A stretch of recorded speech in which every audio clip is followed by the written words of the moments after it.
الفاتحة بسم الله الرحمن الرحيم الحمد لله رب العالمين الرحمن الرحيم مالك يوم الدين إياك نعبد وإياك نستعين اهدنا الصراط المستقيم صراط الذين أنعمت عليهم غير المغضوب عليهم ولا الضالين آمين بسم الله الرحمن الرحيم ما سامني الدهر ضيما terus ya wastajartu bihi illa waniltu jiwaran minhu lam yudami walal tamastu ghinad daraini min yadihi illa stalamtu nada min khairi mustalami la tunkiril wahya min ru'yahu inna lahu qalban idha namatil aynani lam yanami Masamani ad-dahru ora memiliki mana ini apa? Merti-merti, tidak memberi merti-merti ya, tidak menyengaja atau tidak merti-merti, tidak memaksa. Merti-merti itu memaksa untuk menjalankan sesuatu, namanya merti-merti bahasa Jawa. Tidak memaksa. Ni ingsun apa ad-dahru apa mongso.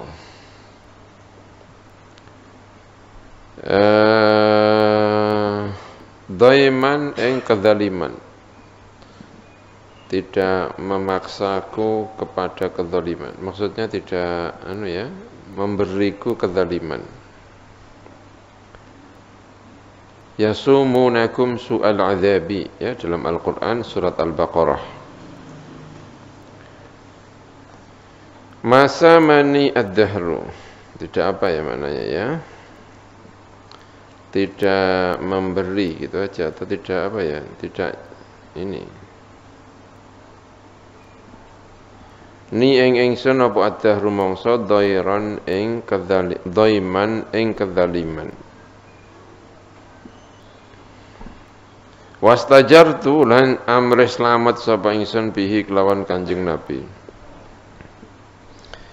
Illa waniltu kecuali lan merkoleh sapa ingsun, mendapatkan sapa ingsun jiwaron.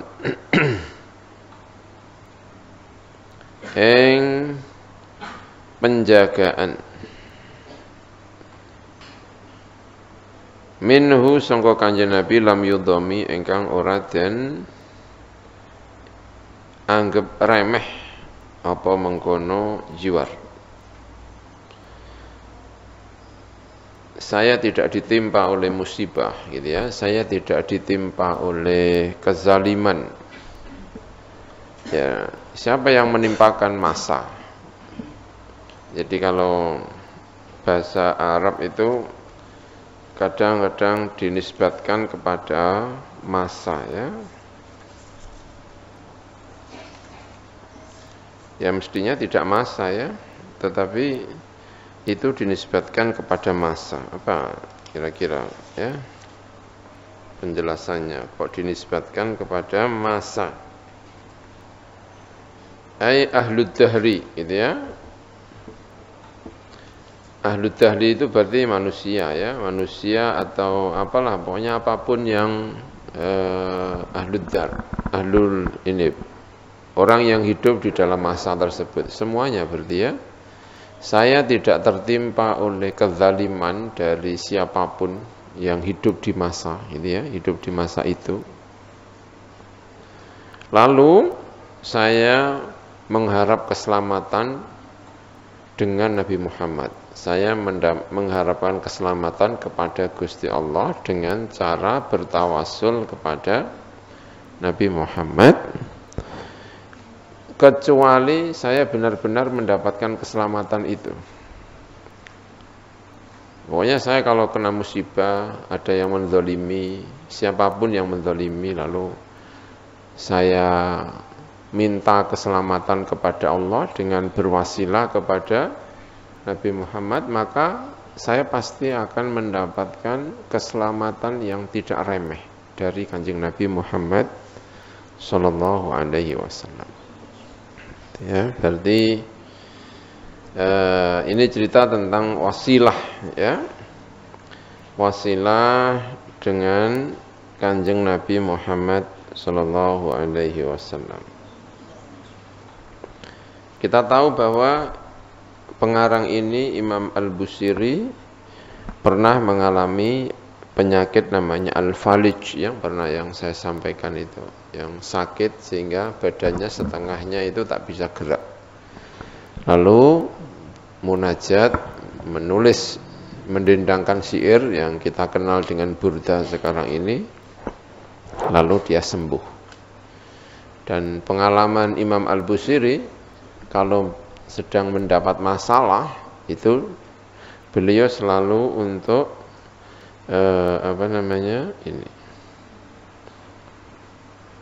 berwasilah kepada Nabi Muhammad, membaca sholawat, membaca ini gitu ya, ini kepada Nabi Muhammad. Ya, kita juga begitu ya, mengikuti para sahabat kalau tidak salah.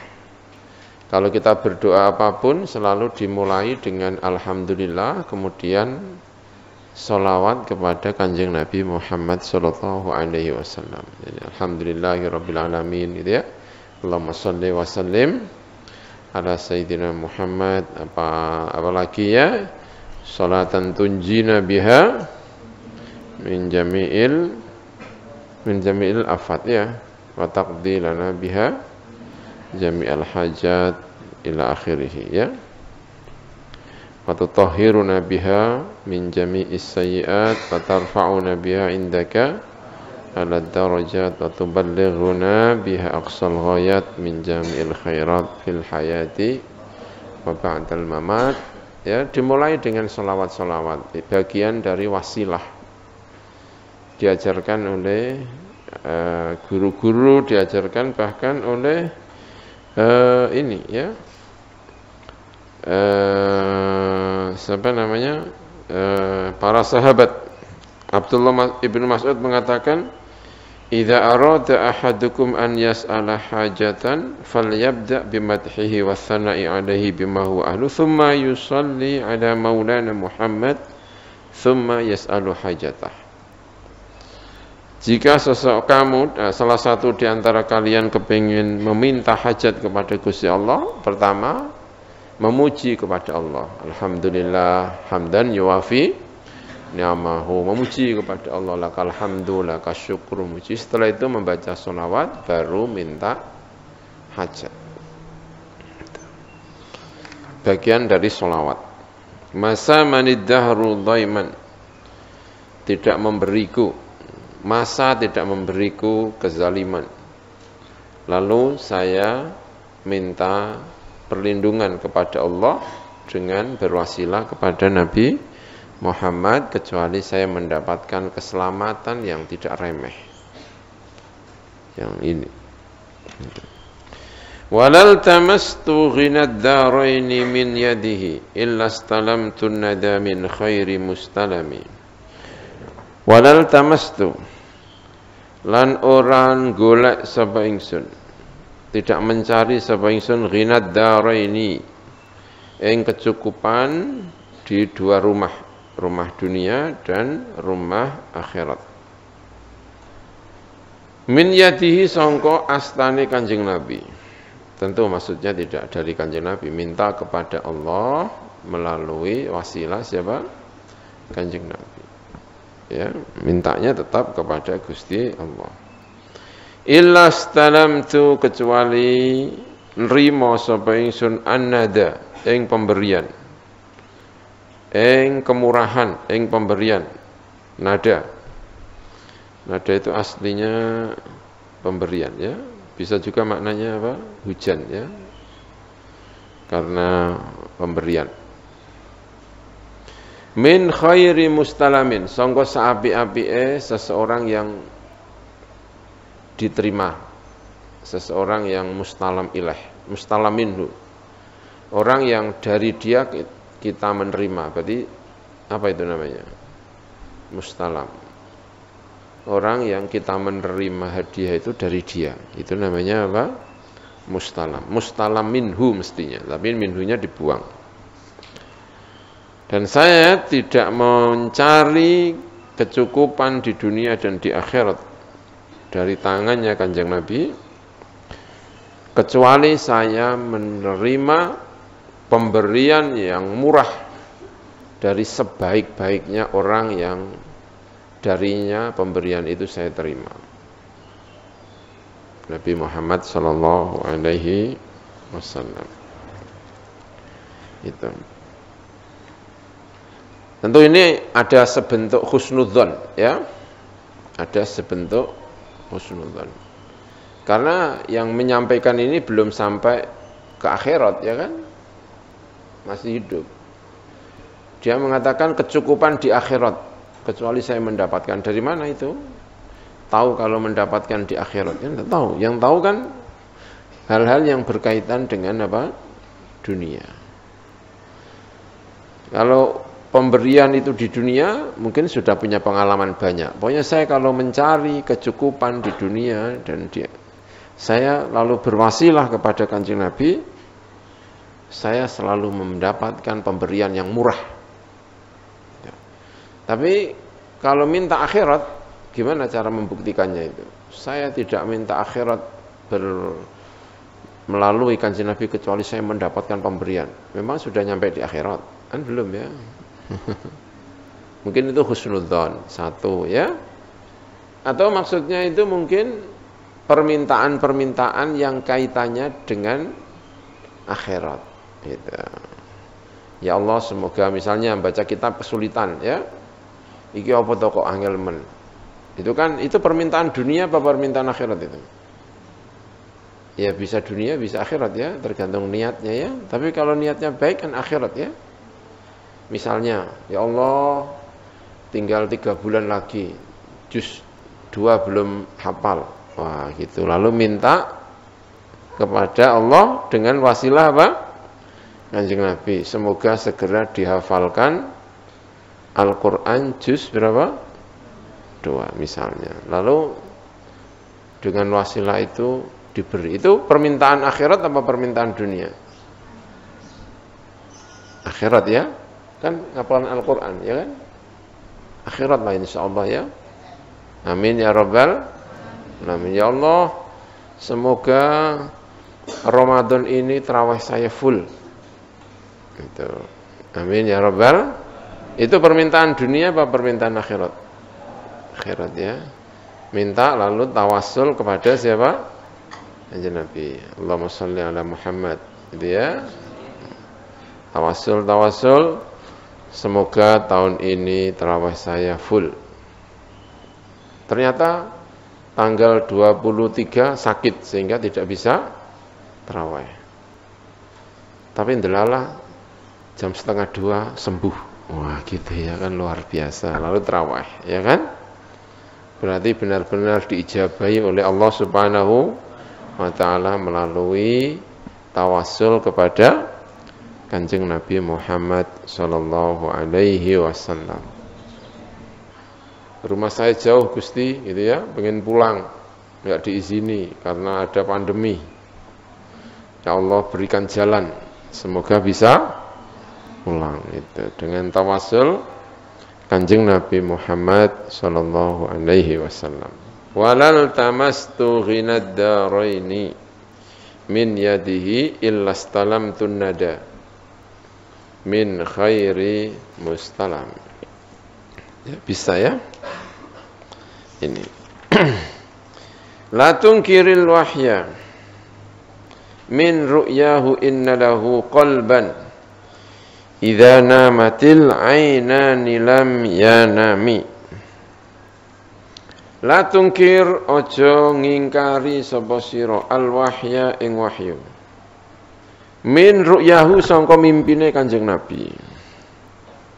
Innalahu sak temene iku kedue Kanjeng Nabi qalban, ati. Idza namat nalikane turu al ainani apa dua mata, lam yanami mongko ora turu apa mengkono qalbun. Ya, salah satu keistimewaan Kanjeng Nabi Muhammad sallallahu alaihi wasallam itu yang kemarin kita baca ada mukjizat yang dari atas, ada mukjizat yang dari bawah. Mukjizat yang dari atas itu misalnya adalah awan, ya. Yang dari bawah itu apa? Pohon, ya kan? Itu. Lalu ada yang mukjizat pembelahan. Yang dibelah itu juga ada yang di atas, yaitu bulan. Ada yang dibelah itu yang di bawah, yaitu dadanya Kanjeng Nabi Muhammad sallallahu alaihi wasallam. Untuk apa dada itu dibelah? Karena biar hatinya itu benar-benar luar biasa. Karena ini hatinya orang istimewa, dipersiapkan untuk mengalami peristiwa-peristiwa yang istimewa, maka hatinya harus benar-benar bersih. Calon Nabi, karena itu hatinya harus bersih. Maka kalau kemudian Nabi Muhammad itu ya dimulai mendapatkan wahyu itu dari mimpi, maka kamu jangan ingkar. Kenapa kok jangan ingkar? Karena Kanjeng Nabi itu punya hati, jika mata itu tidur, maka hati juga tidak ikut apa? Tidur.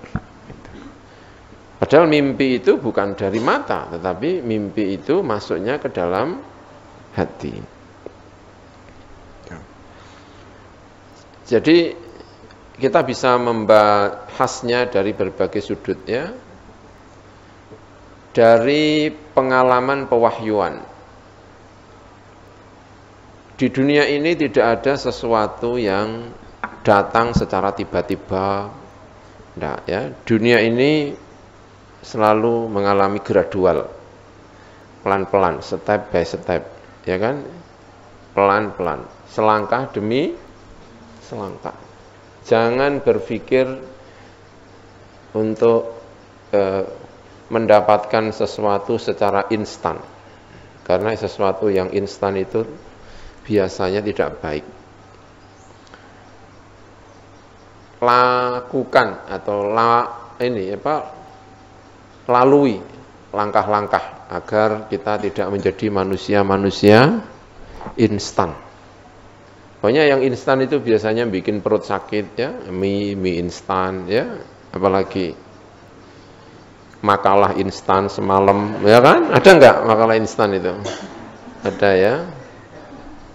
Apalagi hafalan Al-Qur'annya instan, ya. Biasanya segera lupa, ya kan? Karena dikebut selama 1 minggu untuk kejar tayang. Itu biasanya yang instan-instan begini tidak akan baik, ya kan? Nabi Muhammad itu juga bukan instan. Tidak tiba-tiba saja ketemu dengan malaikat Jibril. Wow, menakutkan sekali kalau tiba-tiba itu ketemu dengan malaikat Jibril. Nah, tapi Nabi Muhammad mau diangkat menjadi wahyu itu dimulai dari dadanya dibelah, biar hatinya bersih, gitu ya.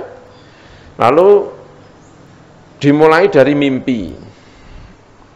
Bukan langsung ketemu Jibril, tapi illa jaa misla falaqis subh.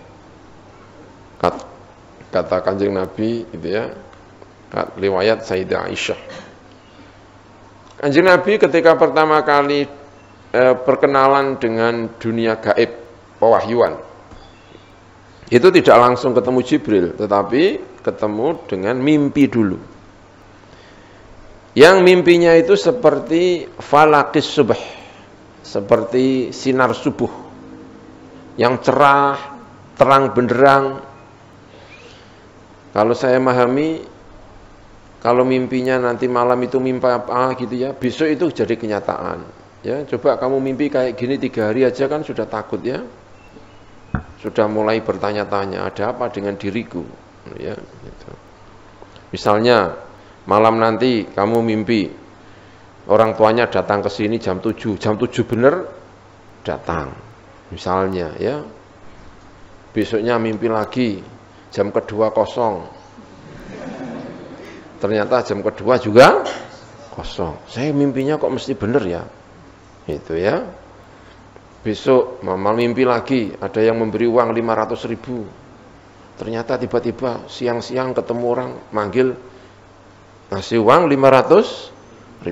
Setiap mimpi itu mesti benernya. Itu kamu kira-kira tanya-tanya enggak? Ini ada apa ya? Biasanya mimpi enggak beres, ini kok 3 hari mimpi kok persis terus. Ini kan membikin tanya-tanya, ada apa dengan diriku? Ada apa ya saya ini? Mimpi kok gini ya? Gitu. Mimpi yang luar biasa. Tiba-tiba mimpi dipanggil siapa? Tokoh nasional. Wah, gitu. Misalnya dipanggil Habib Lutfi. Saya mimpi besok itu dipanggil Habib Lutfi. Bener, besok dipanggil beneran misalnya. Itu kan Nabi mau jadi nabi itu kayak gitu mimpi dulu. Nabi qadil hajah, buang air kecil atau buang air besar, qadil hajah, ya. Kanjeng Nabi kalau qadil hajah selalu menjauh dari mata manusia, enggak mau dilihat. Sampai rumah itu sudah enggak kelihatan. Karena dulu belum ada Baitul Ma', belum ada hamam, ya, belum ada toilet belum ada, sehingga pergi ke padang pasir kemana gitu sampai menjauh.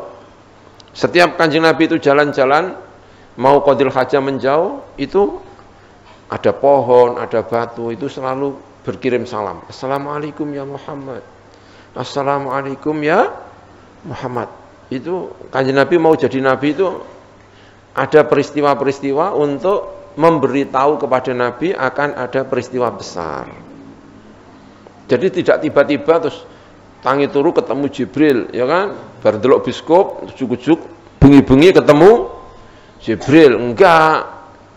Itu dimulai dari pelan-pelan, bukan kok langsung, bukan.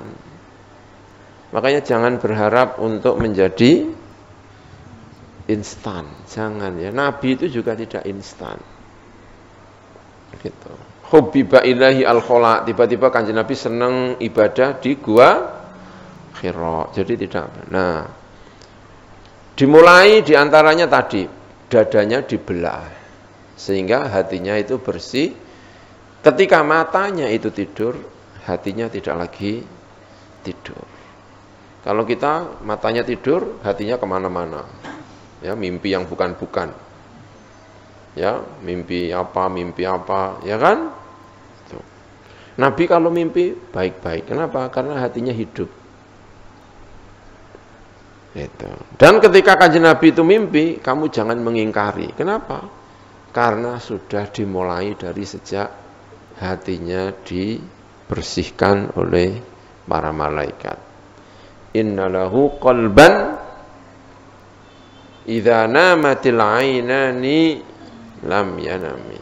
Dia Muhammad punya hati yang jika mata ini tidur, maka hatinya tidak tidur. Gitu. Ya, Nabi Muhammad sallallahu alaihi wasallam. Baik, nah, teruskan ya. Fadzaka hina bulughin min nubuwwatihi falaysa yunkaru fihi halu muhtalimi. Ya, itu yang tadi. Fadzaka mengkotai mengkono-mengkono ru'yahu tadi. Iku hina bulughin nalikane tumeka min nubuwati sangka kenabiane Nabi Muhammad. Ketika pertama kali sampai kepada batas kenabian. Dari manusia biasa menjadi manusia nabi. Itu dimulai dengan apa? Mimpi. Falaisa mongko ora ana apa kelakuan min nubuwati sangka kenabiane Nabi Muhammad. Falaisa mengkoran apa kelakuan iku yungkaru. Iku den ingkari fihi ing dalam bulughin min nubuwati. Ketika sampai pada kenabian itu apa yang tidak diingkari? Halu muhtalimi. Apa keadaane wong sing ngimpi. Keadaan Nabi Muhammad yang ngimpi tadi itu jangan diingkari. Kenapa kok jangan diingkari? Ya tadi itu. Karena Nabi Muhammad sedang masuk pada pintu kenabian. Dan itu sudah disiapkan sebelumnya. Seperti tadi, jalan-jalan apa gitu. Itu aja Kanjeng Nabi masih kaget. Ketika benar-benar ketemu dengan malaikat Jibril, datang kepada Sayyidah Khadijah, istrinya. Ada apa dengan diriku? Perlu mendapatkan support dari istrinya. Tenang Muhammad, kamu itu orang baik-baik. Kamu bukan orang yang nakal, bukan orang yang suka memperdaya orang lain, menzalimi sehingga kamu mendapat hukuman. Tidak, kamu orang baik-baik. Suka membantu, suka tersenyum, suka apa. Hal-hal yang baik disampaikan oleh Khadijah tentang Nabi Muhammad. Kamu orang baik-baik. Jadi pasti kamu ini juga masalah baik. Ketemu dengan malaikat Jibril, Nabi Muhammad masih kaget. Bayangkan kalau belum pernah mimpi, belum pernah jalan-jalan, ketemu dengan batu, lalu membaca apa? Salam. Gitu ya. Tapi itu hina bulughin min numuwati, ketika pertama kali sampai ke pintu kenabian. Selanjutnya tidak lagi melalui mimpi, tapi langsung ketemu malaikat Jibril. Al-Quran sampai kepada Kanjeng Nabi tidak melalui mimpi, melalui langsung diajarkan oleh malaikat Jibril. La tuharrik bihi lisanaka lita'jala bih, inna alaina jam'ahu wa qur'ana thumma inna alaina bayanah. Jibril datang mengajarkan kepada Nabi tentang Al-Quran, lalu Nabi Muhammad mulutnya bergerak-gerak karena saking takutnya, tidak ingat lagi, takut kalau belum hafal. Dijanjikan sama Allah, inna alaina jam'ahu wa qur'ana thumma inna alaina bayan. Artinya ketemu langsung dengan siapa? Jibril. Tidak lagi melalui mimpi-mimpi. Mimpi itu kapan? Ketika baru masuk pada pintu kenabian. Itu. Nabi Muhammad Sallallahu Alaihi Wasallam. Maka jangan diingkari situasinya orang yang mimpi tadi. Karena itu merupakan persiapan-persiapan untuk fase selanjutnya yang sudah didasari oleh peristiwa-peristiwa sebelumnya seperti terbelahnya apa? Dada, kemudian jalan-jalan batu dan tanaman-tanaman itu uluk salam kepada Kanjeng Nabi ya. Dalam riwayat ini fala yamurru Rasulullah bihajarin wala syajarin illa qala assalamu alayka ya Rasulullah. Tidak jalan melewati batu, pepohonan, kecuali batu dan pepohonan itu mengatakan assalamu alayka ya Rasulullah. Gitu. Tabarakallahu ma wahyun bimuktasabin wala nabiyyun ala ghaibin bimuttahami. Tabaraka moho berkah sapa Allahu sapa Gusti Allah Subhanahu wa taala. Ma wahyun ora te wahyu iku bimuktasabin, kelawan sesuatu ingkang bisa diusahani. Wala nabiyyun lan ora ana utawi nabi iku bimuttahamin, kelawan dicurigai ala ghaibin ing atase sesuatu yang gaib. Sesuatu yang gaib itu ya wahyu itu, wahyu kan gaib ya. Nabi tidak perlu dicurigai atas wahyu yang diberikan kepada dirinya. Tabarakallah, tabarakallah itu sama dengan subhanallah gitu ya. Wahyu itu tidak sesuatu yang bisa diusahani. Tidak ada yang boleh punya cita-cita menjadi nabi. Enggak ada nabi kok jadi cita-cita, itu enggak ada. Karena nabi itu pemberian. Nabi itu bukan sesuatu yang bisa diusahani. Kalau orang pintar kan bisa diusahani ya. Saya pengen cita-cita jadi presiden, bolehlah kamu cita-cita jadi presiden sana, berkarir di bidang tertentu sehingga bisa mengarah untuk menempati posisi presiden. Tetapi tidak ada orang yang punya cita-cita jadi nabi. Kalau ada orang punya cita-cita jadi nabi itu pasti tidak jadi nabi ya. Karena nabi itu tidak bisa dijadikan cita-cita. Nabi laisa bimuktasabin. Ya. Nabi tidak bisa wahyu tidak bisa dicari. Kenapa kamu kok tidur gelap-gelap di tengah hutan? Saya pengen dapat wahyu dari malaikat Jibril. Ya bisa ya. Walaisa wahyun tabarakallahu ma wahyun bimuktasabin. Wala nabiyyun ala ghaibin bimuttahami. Nabi juga tidak boleh dicurigai atas wahyu yang diberikan kepadanya. Nabi tidak memberikan wahyu dengan sepenuhnya. Nabi wahyunya itu ada yang benar, ada yang tidak benar. Ya, semuanya benar. Wahyu Kanjeng Nabi Muhammad sallallahu alaihi wasallam. Karena Nabi tidak boleh dicurigai. Karena itu sifatnya harus manusia-manusia istimewa yang tidak bisa dicurigai. Makanya Nabi itu kesulitan lah, atau bahkan mustahil untuk menemukan celah untuk mencurigai Nabi Muhammad sallallahu alaihi wasallam. Misalnya punya track record yang tidak bagus ketika masa remajanya. Nah, Nabi semuanya baik. Rekam jejak ya. Rekam jejak Nabi mulai dari kecil sampai diangkat Nabi, sampai beliau jadi Nabi, sampai wafat, semuanya yang indah-indah. Enggak ada yang enggak indah-indah. Karena kalau ada sesuatu yang tidak indah nanti bisa mengarah untuk mencurigai Kanjeng Nabi Muhammad sallallahu alaihi wasallam. Misalnya Nabi waktu kecil, waktu dewasa punya cita-cita untuk menjadi penguasa. Wah, memang orangnya ambisius. Jadi wajarlah kalau dewasanya itu mengaku-ngaku jadi Nabi. Enggak ada riwayat seperti itu. Nabi Muhammad itu memang kepinginnya itu kaya memang.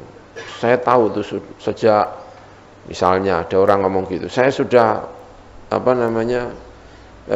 berteman dengan Nabi sejak usia 17 dan cita-citanya memang jadi orang kaya. Jadi kalau dia sekarang ngaku-ngaku jadi Nabi biar kaya ya pantas. Enggak ada orang yang cerita seperti itu.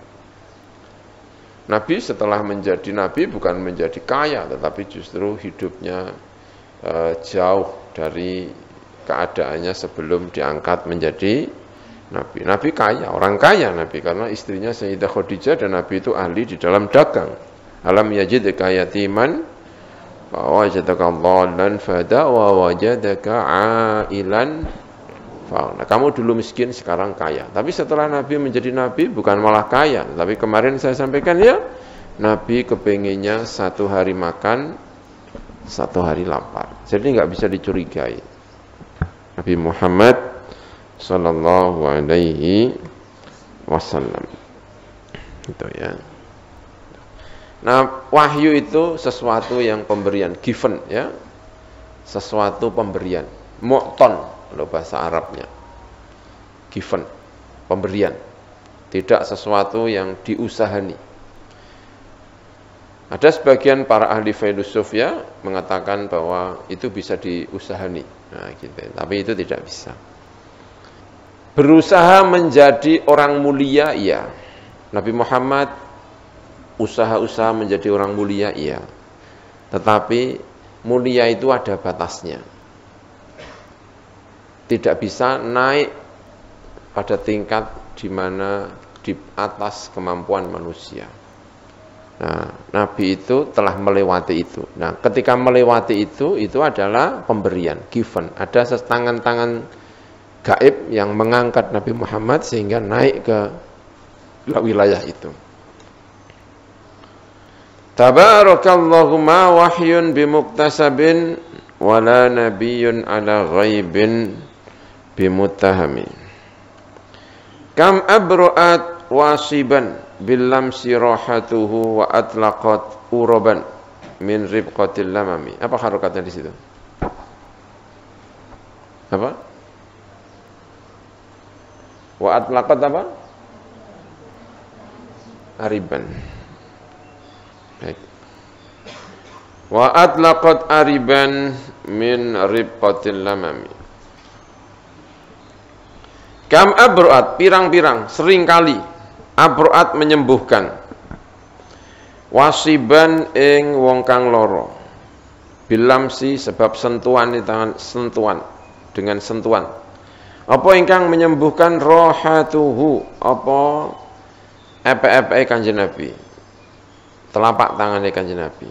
Seringkali telapak tangannya Kanjeng Nabi itu bisa menyembuhkan orang sakit karena sentuhannya. Sentuhan yang luar biasa. Disentuh itu bisa sembuh. Ya, Ubay bin Ka'ab, salah satu penghafal Al-Quran yang luar biasa.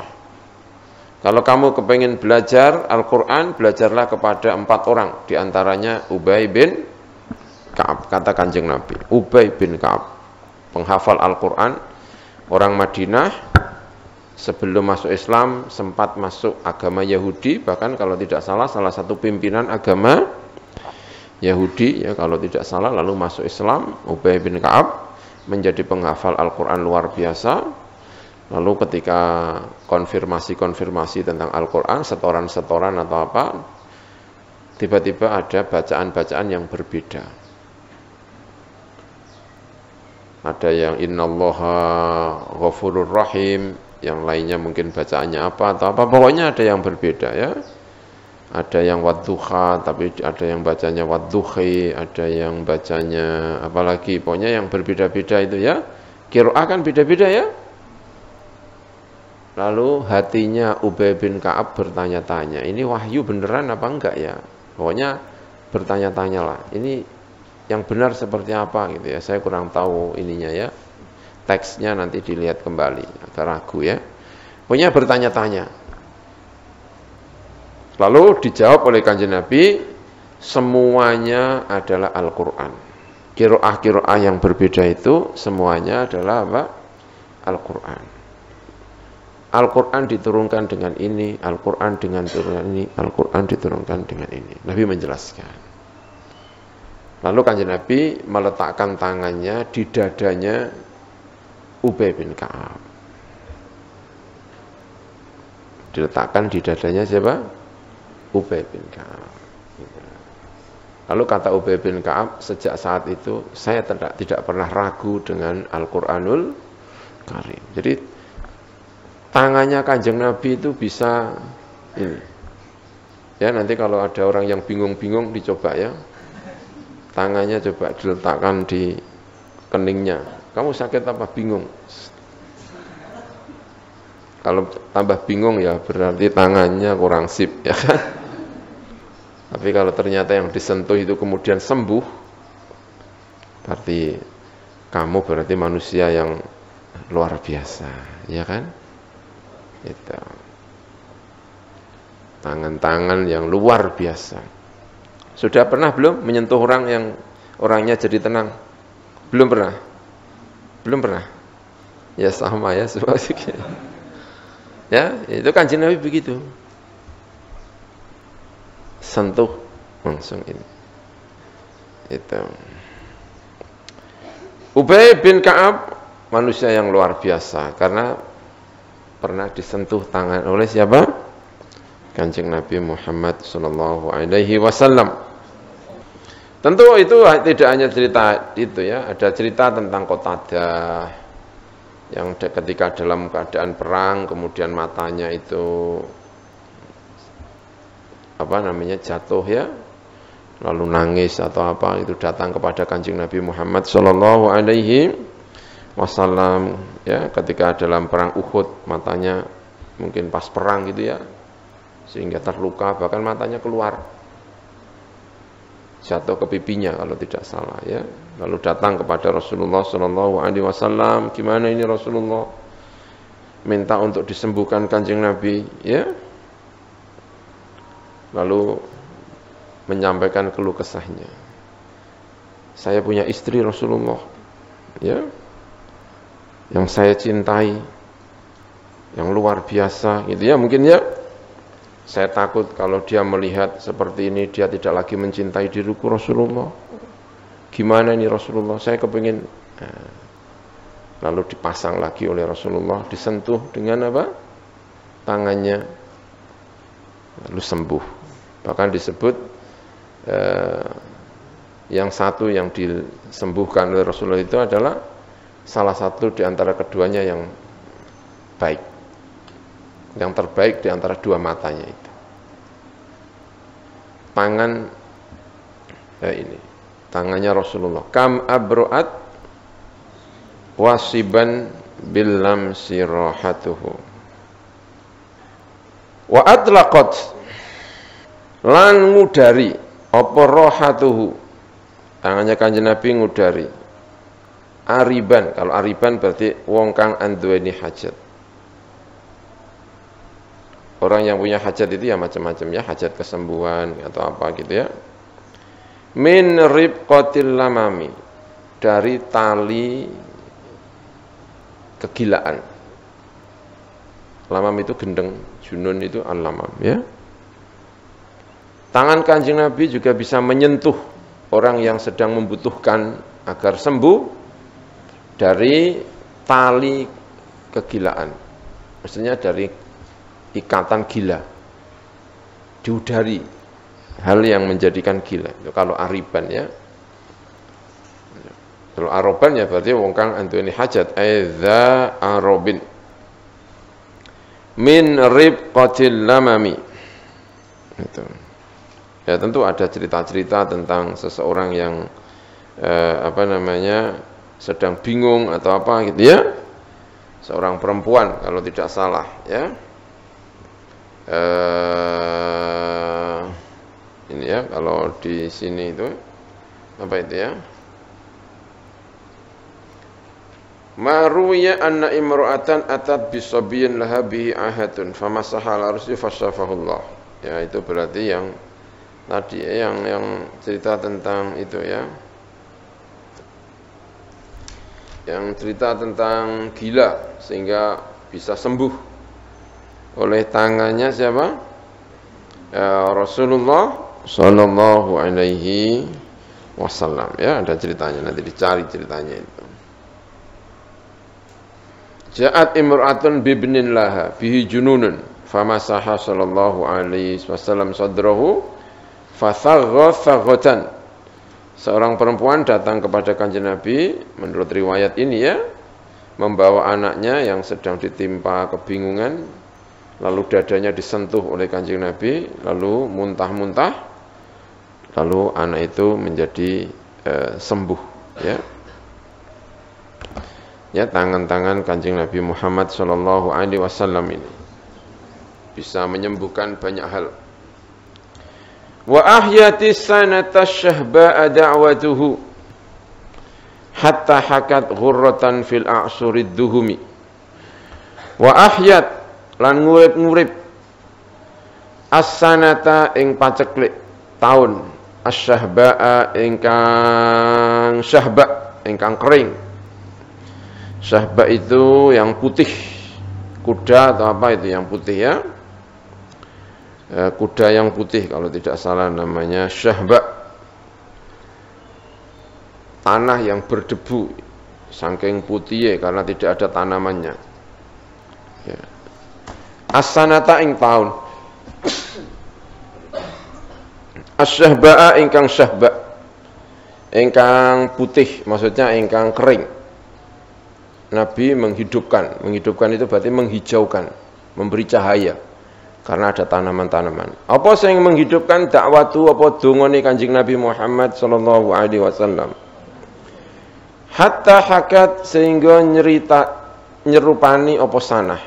Ghurratan ing ghurrah. Ghurrah itu maknanya mencorong. Asal kata ghurrah itu adalah warna apa namanya? Ini. Warna putih kalau tidak salah yang ada di pelipis kuda. Ghurrah yang bagus. Namanya ghurrah ya. Ya. Bayadun fi jabhatil faras qadru ad-dirham. putih yang ada di keningnya kuda kadar 1 dirham, yang itu memperindah warnanya kuda. Maksudnya yang indah gitu ya. Tahun hatta hakat sehingga nyerupani apa sanah syahba ghurratan ing tahun ingkang mencorong atau musim ingkang indah. Fil a'suri ing dalam pira-pira masa ad-duhumi ingkang hitam. Ya orang Arab ya, kadang-kadang sense kita juga berbeda ya. Tahun yang hitam itu kalau bagi kita ya gelap ya gimana ya. Tapi kalau bagi orang Arab itu ad-dahma itu hitam. Di sana orang Arab itu kalau hijau, sangat hijaunya itu sehingga menjadi hitam. Saking hijaunya gitu maksudnya. Mungkin tidak pernah melihat hijau yang kayak Indonesia gitu ya, sehingga melihat hijau itu malah menganggapnya itu saking hijaunya sampai hitam. Maksudnya saking baiknya. Putih bagi kita itu bagus ya, tapi kalau tanahnya memutih, maksudnya tidak ada tanamannya sama sekali sehingga disebutnya asyahba. Bi'aridin kelawan perkara ingkang oleh ngurip-nguripaken dungane Kanjeng Nabi tadi, bi'aridin kelawan perkara sing anyar teko. Apa sing anyar teko itu adalah awan yang tiba-tiba datang. Jada ingkang lomo bu arid. Au khilta sehingga nyono sapa sira al bitoha ing bitoh ing tanah ingkang luas, sehingga nyono sapa sira al bitoha ing bitoh tanah ingkang luas. Mbok nyono biha iku kelawan bitoh saibun utawi air yang mengalir minal yammi sangka lautan. Ya, tapi lautan itu jangan pahami kita seperti lautan ini gitu ya. Orang Arab itu kalau menyebut air yang melimpah itu adalah lautan. Nil yang di Mesir, sungai yang memanjang membentang dari Afrika itu ya, itu kalau Mesir bilangnya itu bahar. Bukan nahrun, tapi bahar. Saking akai banyu. Makanya yang namanya sungai itu bahar, yam itu belum, jangan bayangkan air asin seperti ini. Air yang melimpah itu kalau orang Arab bilangnya itu bahar. Orang Mesir kalau pergi ke Nil gitu bilangnya ilal bahar. Bukan kok lautan tapi sungai. Tapi mereka menyebutnya bahar. Fil bahar. Bahrun Nil. Ini minal yammi sangka lautan. Ausailun utawa jenenge banjir. Minal arimi sangka bendungan, air yang dibendung. Jadi dakwahnya Kanjeng Nabi, dungane Kanjeng Nabi itu bisa menghidupkan musim yang paceklik sehingga menyerupai musim yang terbaik.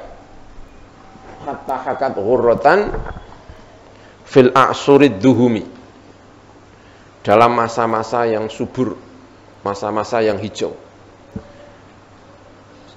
Jadi musim kemarau paceklik asanatus syahba, berkat doanya Kanjeng Nabi ya, itu bisa menjadi musim yang luar biasa baiknya, musim yang indah. Hatta hakat ghurratan, sesuatu yang indah atau musim yang indah fil a'suri ad-duhumi, di masa-masa menghijau. Doanya Kanjeng Nabi menghidupkannya dengan cara apa? Bi'aridin, dengan mendatangkan awan yang tiba-tiba datang yang pemurah, hujannya lebat sekali. Awan yang pemurah itu artinya awan yang menghadirkan hujan yang lebat. Kan kadang-kadang awan yang gelap sekali tapi hujannya ternyata hanya sebentar. Kalau ini enggak, hujan yang pemurah. Sehingga kamu mengira tanah yang luas itu kedatangan air dari lautan atau kedatangan banjir dari bendungan yang jebol, ya gitu ya. Itu sedang menceritakan peristiwa yang dialami oleh Kanjeng Nabi yang diriwayatkan oleh Bukhari Muslim dari Sayyidina Anas. Kanjeng Nabi sedang khutbah. Tengah-tengah khutbah itu tiba-tiba ada seorang lelaki datang, orang desa A'rabi datang. Enak-enak Kanjeng Nabi khutbah, laki-laki itu langsung nerocos. Ya, zaman Kanjeng Nabi kalau ada orang khutbah itu orang datang lalu ngomong itu kayak biasa gitu mungkin ya, atau saking tidak tahunya atau apa gitu ya. Lalu laki-laki itu yang datang di tengah-tengah Kanjeng Nabi khutbah itu, laki-laki itu mengatakan begini, halakatil amwal wangqata'atis subul. Harta-harta ludes semua Rasulullah. Jalan-jalan mati semuanya, enggak ada yang lewat karena semuanya dalam musim paceklik. Tolong Kanjeng Nabi doa agar kami mendapatkan hujan. Nah, gitu. Lalu Kanjeng Nabi berdoa, ya, farafa'a Rasulullah yadaihi, yang dalam riwayat yang lain sampai kelihatan putihnya keteknya Kanjeng Nabi. Bayad ibtaihi. Ya, putihnya keteknya Kanjeng Nabi itu ya, karena selalu dibersihkan ya. Kanjeng Nabi Muhammad sallallahu alaihi wasallam ya, kalau yang doa kamu sawada ibtaihi. Kanjeng Nabi apa? Bayad ibtaihi. Saking doanya, tangannya beri semakin gini ya, sampai kelihatan bayad ibtaihi. Nabi masih berdoa tiba-tiba yang panas, tidak ada mendung, tidak ada apa, tiba-tiba awan datang. Itu Masya Allah. Dan tiba-tiba kemudian hujan lebat sekali, mengubah kemarau yang telah merusak banyak harta, tiba-tiba saja hujan lebat sekali. Hujan. 1 minggu kemudian, ya kan? Kanjeng Nabi khutbah lagi. Seorang laki-laki datang lagi. Kebablasan Rasulullah, hujan seminggu enggak pernah berhenti. Nah, ya kan ceritanya kan gitu ya kan? Tolong Kanjeng Nabi hujannya. Nah, gitu. Terus Kanjeng Nabi doa hawalaina wala alaina. Tangannya sambil memberi isyarat kepada langit, ya. Hawalaina, yang dapat isyarat itu tiba-tiba hilang. Hujannya tiba-tiba cerah. Mendungnya hilang. Mendung hanya ada di sekeliling Madinah. Hawalaina wala awalaina. Ya, itu kalau ada yang bisa gitu luar biasa ya. Hari ini Jumat hujan, ada yang enak-enak khutbah, ada yang datang terus tolong doa agar hujan. Wah, doa beneran ya. Tiba-tiba apa? Hujan. Besok khutbah lagi, ada yang datang lagi. Kebablasan dungane kemanden. Nah, gitu ya. Doa ini Masya Allah banjir Rasulullah. Oh, hawalaina wala alaina. Khutbah berhenti, sholat, jalan sudah tidak lagi hujan. Rasulullah sallallahu alaihi wasallam lalu disampaikan oleh Al-Imam Al-Busiri, wa ahyatis sanatas syahba'a ta'waduhu. Doanya Kanjeng Nabi itu telah menghidupkan, mencerahkan, menghijaukan tahun yang paceklik sehingga menyerupai musim-musim yang indah di tengah musim-musim menghijau, ya kan? Bi'aridin jada au khiltal bitoha biha sibun atau saibun minal yamri au sailun minal arimi. Kanjeng Nabi Muhammad ya, luar biasa ini Kanjeng Nabi ini. Terusnya apa ini? Da'ni wa wasfi ayatin lahu zuharat zuhurana ril qira lailan ala alami. Da'ni ninggal sapa sira ni ingsun, biarkan saya wa wasfi lan oleh nyifati ingsun ayaten ing pira-pira mukjizat lahu kedue Kanjeng Nabi zuharat ingkang pertela apa mengkono ayat zuhurana ril qira kaya ketoke api al-qira api suguhan lailan ing dalam waktu dalu ala alamin ing atase gunung. Biarkan saya, mungkin ada yang tidak senang orang dengan Imam Busiri melantunkan syairan-syairan tentang mukjizat Kanjeng Nabi, tentang kehebatan-kehebatan Kanjeng Nabi gitu ya. Ada orang yang tidak percaya, ada yang ini. Lalu Imam Busiri mengatakan biarkan saya menyifati mukjizat-mukjizatnya Kanjeng Nabi yang telah tampak, yang kelihatan terang benderang, tidak bisa diingkari. Seperti terangnya api al-qira, suguhan. Jadi orang Arab itu salah satu sifat yang paling disenangi, dibuat kebanggaan itu adalah sifat pemurah, suka memberi suguhan kepada tamu. Ya, karena dulu kan tidak ada warung, ya. Kalau orang jalan-jalan di tengah padang pasir, kehabisan makanan, makan kepada di mana? Warung nggak ada, ini nggak ada, bisa kelaparan. Maka orang Arab itu saking senengnya karo nyugui, biar ini ya, salah satu sifat yang baik, sifat pemurah.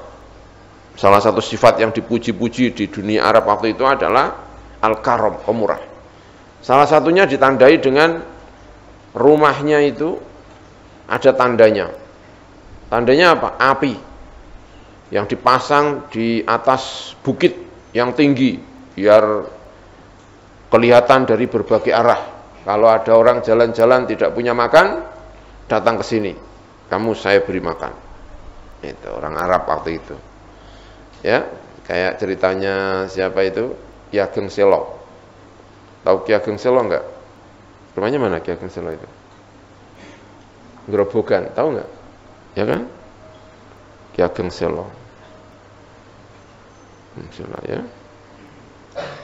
Di daerah Selo itu tidak ada warung. Ya, enggak ada warung itu. Katanya enggak ada warung. Enggak tahu sekarang ya.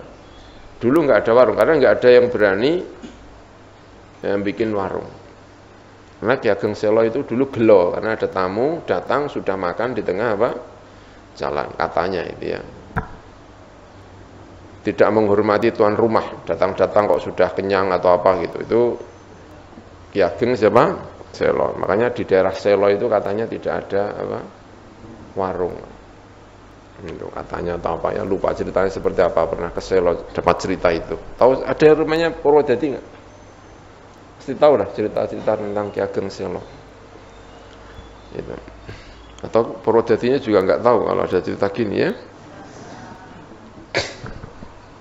Biarkan saya menyifati Kanjeng Nabi, mukjizatnya Kanjeng Nabi.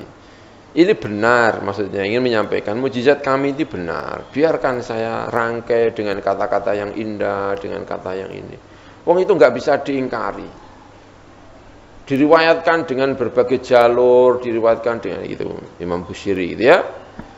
Terangnya itu seperti terangnya apinya orang yang pemurah yang sedang menyalakan api sebagai tanda bahwa di sini ada makanan untuk para tamu yang sedang melakukan perjalanan dan tidak punya apa? Bekal, tidak punya makanan, datang ke sini. Itu tandanya adalah api yang menyala di atas apa? Bukit. Gitu. Fadzurru yazdadu husnan wa huwa muntazimu wa laysa yanqusu qadran ghaira muntazimi. Fadzurru mangko ta mutiara iku yazdadu iku tambah apa dur apane husnan apike wa huwa halu tawidur iku muntazimun iku dinizamkan disusun. Walaisa yang kusulan ora ana apa adur iku yang kusu iku kurang apa dur qadrun apane kadare ghairu muntadhiwin hale ora kasusun. Mutiara itu kalau disusun ya dijadikan gelang, dijadikan apa ada disusun tersusun rapi itu semakin indah. Begitu juga mukjizatnya Nabi itu kalau saya susun dengan bahasa yang indah, dengan nadhoman, dengan ini tuh, mukjizatnya Kanjeng Nabi itu sudah mutiara. Tapi kalau saya susun dengan rangkaian kata yang indah, dengan nadhoman itu akan semakin apa? Indah. Tapi kalau tidak saya susun pun itu sebetulnya tidak mengurangi keindahannya. Hanya saja kalau saya susun itu akan semakin tampak apa? Indah. Maka biarkanlah saya merangkai mukjizat Kanjeng Nabi, keindahan, kehebatan Kanjeng Nabi saya rangkai dengan kalimat-kalimat yang baik, saya susun dalam bentuk syair, itu biarkan. Karena akan menjadikan mukjizat Kanjeng Nabi itu terasa semakin indah. Walaupun saya tahu kalau tidak saya rangkai pun itu sudah indah gitu. Faturru yazdadu husnan wa huwa muntazimu walaysa yanqusu qadran, kadarnya sebetulnya tidak akan berkurang ghairu muntazimi, ketika tidak tersusun. Fama tatawala, itu ya, wallahu a'lam bissawab. Ya, bismillahirrahmanirrahim. Subhanakallahumma bihamdik asyhadu an la ilaha illa anta astaghfiruka wa atubu ilaik.